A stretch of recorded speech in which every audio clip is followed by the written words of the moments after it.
Hello, everyone. My name is Isaiah Moeller, and welcome to the Isaiah Moeller Weekly Podcast on Chit, Chat, Talk. I'm going to come up with a better name at some point, but that's what I got for right now. Anyhow, in this podcast, we talk about anything from politics to religion. We can talk about anything and anything that I want to talk about. So I kind of want to talk about kind of politics and the state of politics right now, as life it's getting better, scarily, but it's weird because gas prices have come down a lot. They have come down like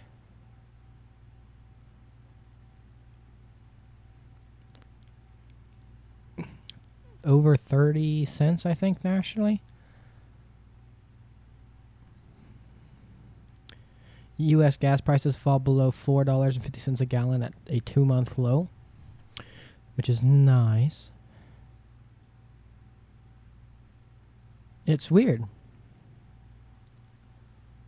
because even though gas prices are going down, here in Springfield, Missouri, we are at $3.99 a gallon for octane 87, which is the lowest it's been in a long time.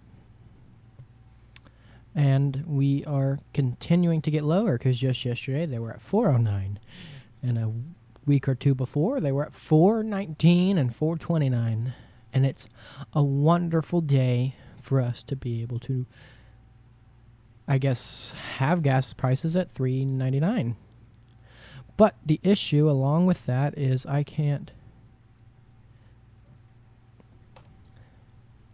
literally cannot imagine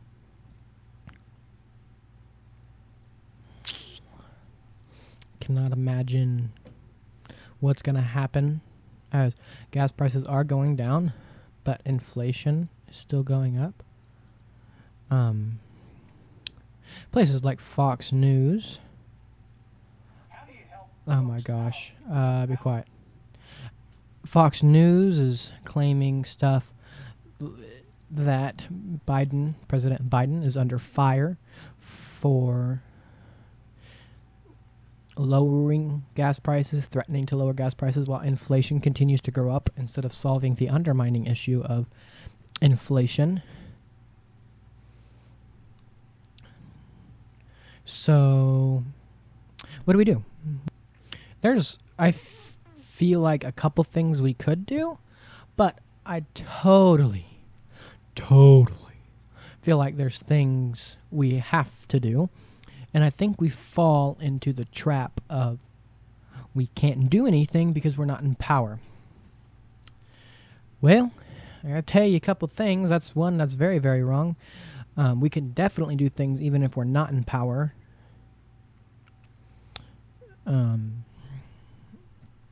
Which is weird, because what can we do? What is there to do? What is there to do? That's a good question. I think what we can do is we can start getting different people in office. Stop this constant battle of the same people in office. I mean, there's people that's been in the House of Representatives and Senate for years. Also, funny thing. Very funny thing. Here in Missouri, we have a bunch of people running for Senate. And one of those people is Billy Long. He's been a House of Rep and Missouri Senate for a long time. I think that's obnoxious. We need to get people in there, one, that are new and have proper, just like generally proper, like, morals. I think we fall into the problem of, politics don't have morals.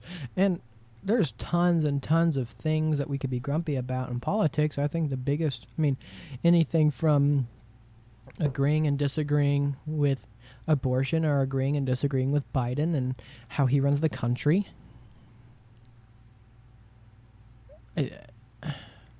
There's so much. There's so much. I just think that we fall into this trap of what can we do. And I think the biggest thing is we need to educate ourselves, do the American duty of voting, and educate ourselves on who we're going to vote for. I also think we need new people to run for Senate and run for office. I think we need to create some sort of system to help fund these new individuals who aren't rich, who don't have a lot of money, a way to fund those individuals who are creatively underspoken, who are incredibly unnoticed because they don't have the money to be able to do those things. They don't have the money to be able to fund ads and fund a campaign, but they're incredibly underspoken, and they're incredibly individuals who are brilliant minds and brilliant talents at speaking and incredible at working with people, but we can't vote them into office because they don't have the money. I think that's a really big step we need to be able to do is that. I also think part of maybe some of the problem is we have a two-party system.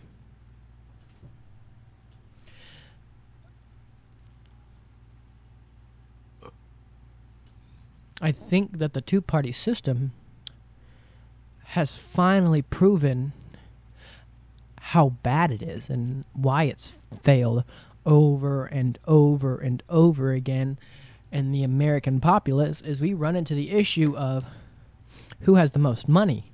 We have hit a point where a two-party system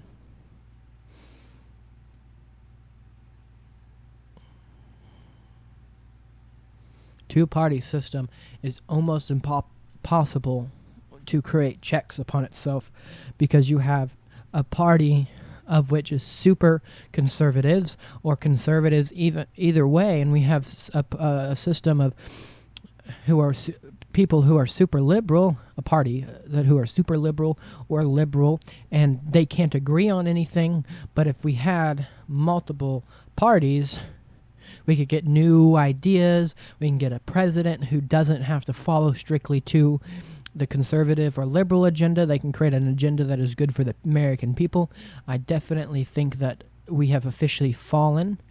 I think this last 2020 election has proven the fault of a two-party system, and I don't think I'm the only one who has noticed that. I also know for a fact I'm not the only one who has spoken about this. I am greatly not an influencer. I am not somebody who is, right now anyways, able to influence individuals for an agenda, good or bad. At some point I would like to be able to do that. I would love to be an influencer of some kind, and I technically am. I'm an influencer of God, as I am a sound engineer for Felinas music, but that's a different point. I don't really want to talk about that because it's separate from this. I definitely am not an influencer that has the power to change anything as an influencer. But what if we were able to create a system where individuals like me could go to and speak how they feel, their ideas, and get money to be able to fund a political campaign, to be able to destroy the two-party system, and to create a system that benefits the American individual. Oh my God. Benefits the Americans, the American citizens. What if we were able to create a system that does that? I mean, we absolutely can create a system that benefits the Americans, the American citizen, the American individual. We definitely could, but a two-party system is not it. It's failed us time and time and time again.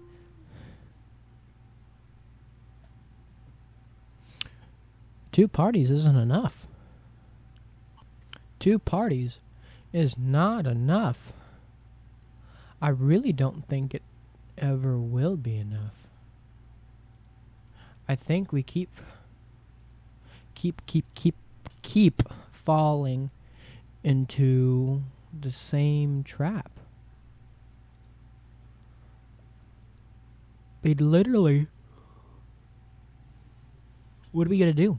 What are we going to do? What are we going to do, huh?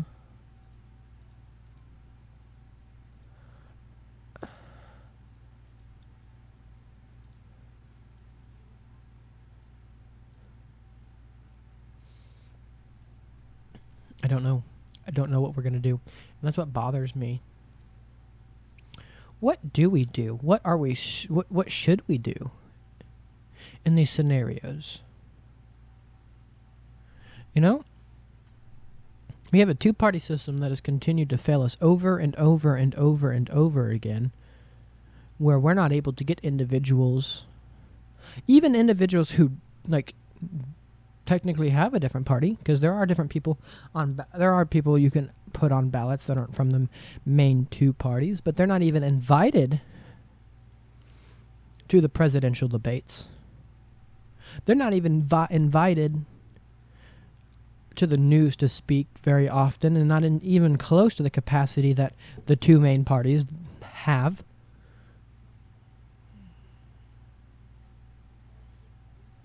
We have failed as a society. We have failed as a country. We have failed as a system. We have failed as a government. We have failed heavily. Failed to keep the American people happy and supportive of our country. We have failed as a country to do that. I believe strongly if we had another 9/11, if we had another Pearl Harbor, we would not come out supporting America like we did in those scenarios.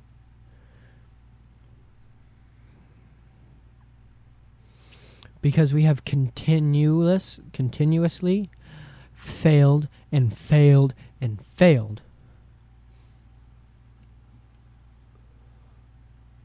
And failed the American people to the point where this year, because of a decision made, there was individuals who decided not to celebrate the 4th of July because they believed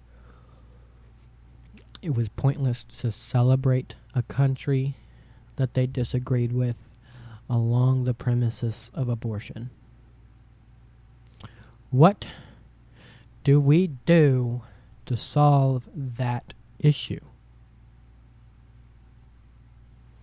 We create a system that benefits the individuals and the country as a whole, which does not stop at a 2-party system. We have to abolish the 2-party system and create a 3-party system. Period.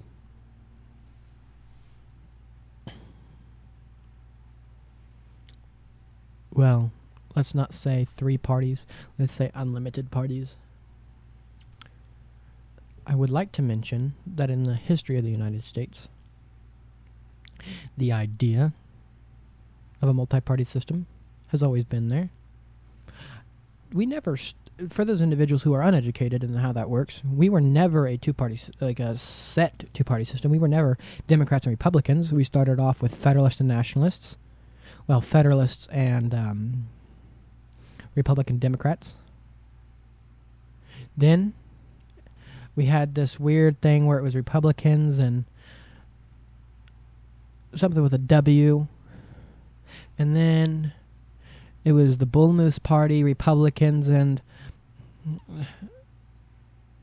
something else. And then it was Democrats and Republicans. And then in the 1960s, I think, or maybe even before that, we had a switch where the beliefs of Democrats switched to what the Republicans wanted, and what the Republican originally believed became the new Democratic Party.